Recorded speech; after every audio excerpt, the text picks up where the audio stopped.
नमस्ते और स्वागत है।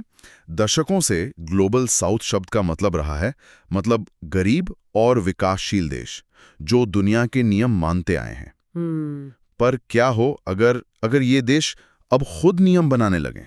हाँ, ये एक बहुत बड़ा सवाल है। जोहान्सबर्ग में हो रहे G20 शिखर सम्मेलन में भारत कुछ ऐसी ही कोशिश कर रहा है। आज हमारे पास जो लेख और विश्लेषण है, उनकी मदद से हम यही समझने की कोशिश करेंगे कि क्या ये सिर्फ एक और शिखर सम्मेलन है या इतिहास में एक बड़ा मोड़ आने वाला है। आपने बिल्कुल सही सवाल उठाया है, क्योंकि इस बार का G20 कई मायनों में खास है। अच्छा। सबसे बड़ी बात तो यही है कि ये पहली बार अफ्रीकी धरती पर हो रहा है। ये अपने आप में एक बहुत बड़ा सांकेतिक संदेश है। सही बात है। और भारत इसे एक बहुत बड़े मौके की तरह देख रहा है, जहां वो ग्लोबल साउथ यानी दुनिया के विकासशील देशों की आवाज को और बुलंद कर सकता है। हाँ, ये G20 अफ्रीकी धरती पर पहली बार हो रहा है, ये अपने आप में एक स्टेटमेंट है। चलिए इसी धागे को पकड़कर आगे बढ़ते हैं। इस बार माहौल में क्या अलग है? ऐसा लग रहा है कि ये सिर्फ पिछले साल भारत में हुए G20 का अगला अध्याय नहीं, बल्कि उससे कुछ ज्यादा है। बिल्कुल, ये पिछले साल की भारत की अध्यक्षता का विस्तार तो है ही, लेकिन इसका दायरा अब और बड़ा हो गया है। भारत ने जो मुद्दे 2023 में उठाए थे, जैसे विकास के लिए पैसा जुटाना, डिजिटल पब्लिक इंफ्रास्ट्रक्चर, हाँ, और समावेशी ग्रोथ। हाँ, और ऐसी ग्रोथ जिसमें सबका फायदा हो, वो आज भी उतनी ही जरूरी है। भारत उस लय को टूटने नहीं देना चाहता, पर इस बार अफ्रीका में होने की वजह से इन मुद्दों को एक नई ऊर्जा और एक नया मंच मिल गया है। और इसी सिलसिले में मैंने IBSA की बैठक का भी जिक्र पढ़ा है, यानी इंडिया, ब्राजील और साउथ अफ्रीका। हाँ, ये 3 बड़े विकासशील देश अलग अलग महाद्वीपों से आते हैं। इनका एक साथ बैठना क्या दिखाता है? इस आपसी सहयोग का सबसे मजबूत संकेत है। अच्छा। आईबीसा कोई नया ग्रुप नहीं है, लेकिन इस वक्त इसकी बैठक होना बहुत मायने रखता है।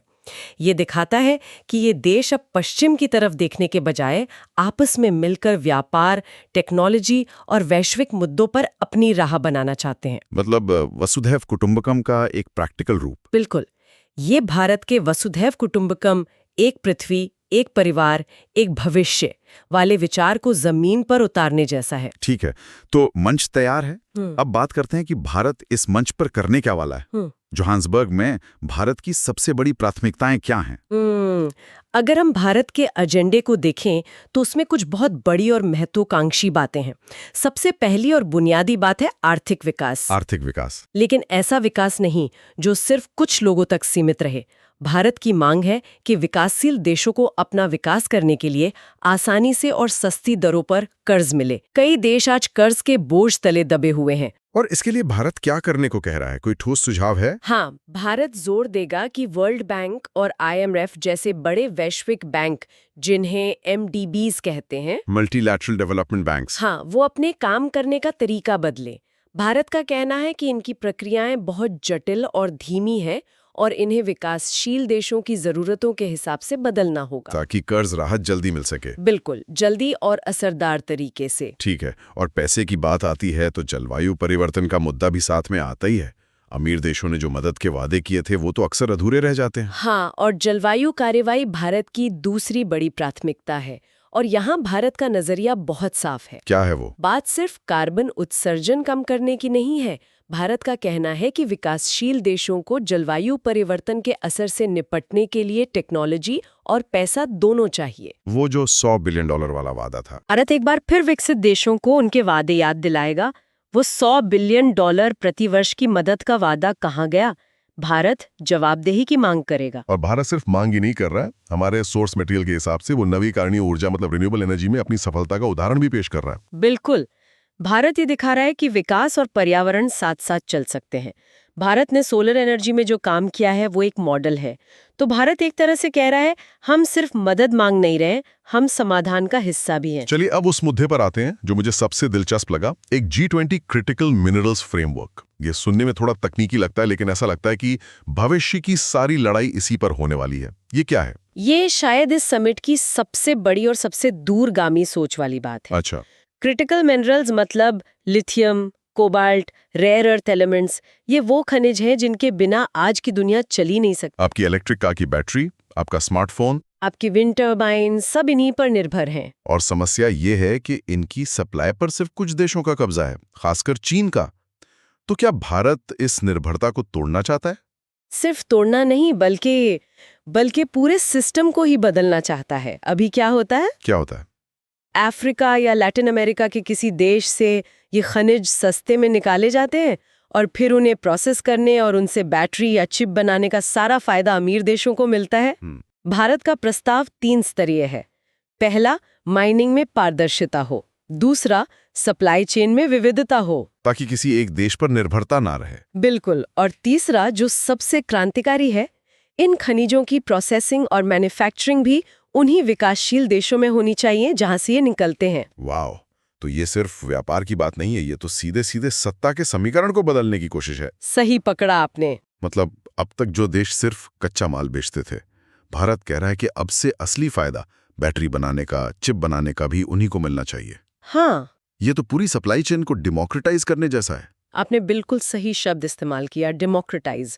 ये मूल्य संवर्धन या वैल्यू एडिशन को विकासशील देशों में लाने की लड़ाई है। तकनीक की बात चली रही है तो एआई यानी आर्टिफिशियल इंटेलिजेंस का भी जिक्र है। यहां भी क्या भारत कुछ ऐसा ही करने की कोशिश कर रहा है? हाँ, एआई पर भी भारत का नजरिया वैसा ही है। भारत एआई को लेकर एक ऐसी वैश्विक व्यवस्था बनाने पर जोर दे रहा है जो सुरक्षित हो, सबके लिए न्याय संगत हो और विकास को बढ़ावा दे। मतलब डर ये है कि एआई पर भी कुछ बड़ी टेक कंपनियों का कब्जा न हो जाए। हाँ, चिंता यही है कि कहीं एआई पर भी कुछ बड़ी टेक कंपनियों या अमीर देशों का एकाधिकार ना हो जाए। तो भारत सिर्फ एआई का इस्तेमाल करने वाला देश नहीं, बल्कि एआई के नियम कानून बनाने वाला देश बनना चाहता है। एक तरह से खेलने वाला नहीं, बल्कि खेल के रूल्स लिखने वाला। एग्जैक्टली। इसे ही नॉर्मेटिव आर्किटेक्ट यानी मानक निर्माता कहते हैं।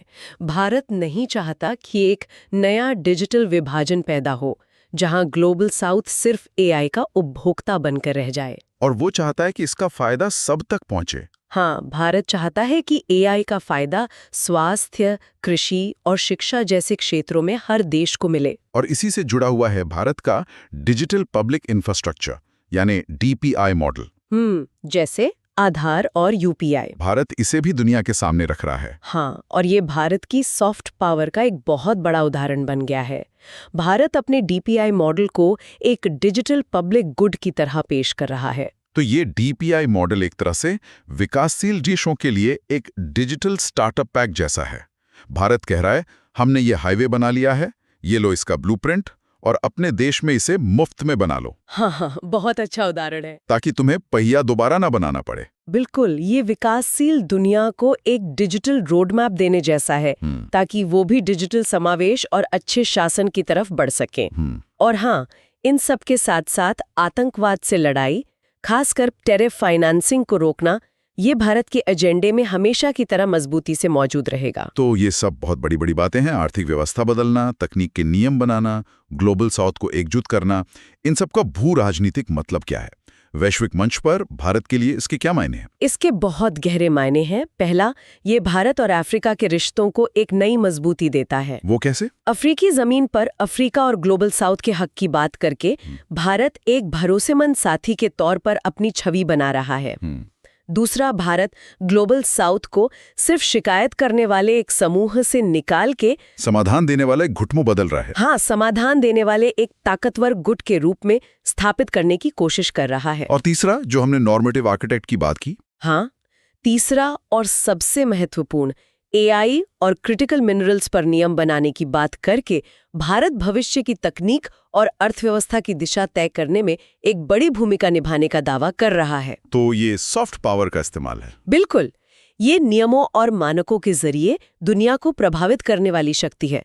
भारत अब सिर्फ नियमों को मानने वाला नहीं, बल्कि उन्हें बनाने वाला बनना चाहता है। ये सुनने में तो बहुत अच्छा लगता है, लेकिन क्या ये हकीकत में मुमकिन है? हमारे सोर्स मटेरियल में एक लेख ये भी कहता है कि अमीर देश, खासकर अमेरिका और चीन, अपनी पकड़ इतनी आसानी से क्यों ढीली करने देंगे? सही बात है। क्रिटिकल मिनरल्स पर तो उनके बहुत बड़े आर्थिक हित जुड़े हुए हैं। और यही सबसे बड़ी चुनौती है। चुनौतियां बहुत है। पहली, जैसा आपने कहा, G20 के सभी सदस्य भारत की इन मांगों पर राजी नहीं होंगे, खासकर चीन और अमेरिका। हाँ, क्रिटिकल मिनरल्स पर चीन और अमेरिका अपनी सप्लाई चेन पर कंट्रोल नहीं खोना चाहेंगे। दूसरी, जलवायु वित्त, अमीर देशों से बड़े पैमाने पर पैसा निकलवाना ऐतिहासिक रूप से बहुत मुश्किल रहा है। वादे तो बहुत होते हैं, लेकिन पैसा नहीं आता। और एआई के नियमों को लेकर भी तो सब एकमत नहीं है। कुछ देश इनोवेशन पर जोर देते हैं तो कुछ रेगुलेशन पर। बिल्कुल, एआई पर भी अलग अलग देशों की प्राथमिकताएं अलग हैं। उनके बीच एक आम सहमति बनाना वो तो टेढ़ी खीर होगी।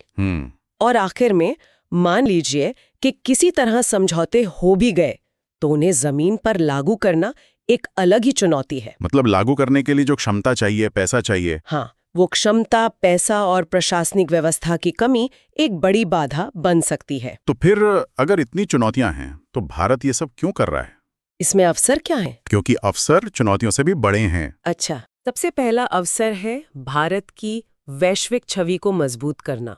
भारत खुद को एक ऐसी नैतिक शक्ति के रूप में पेश कर सकता है जो समानता और सबके विकास की बात करती है। और आर्थिक तौर पे दूसरा, IBSA जैसे मंचों के जरिए दक्षिण-दक्षिण सहयोग बढ़ने से भारतीय कंपनियों के लिए अफ्रीका और लैटिन अमेरिका के बाजार खुल सकते हैं।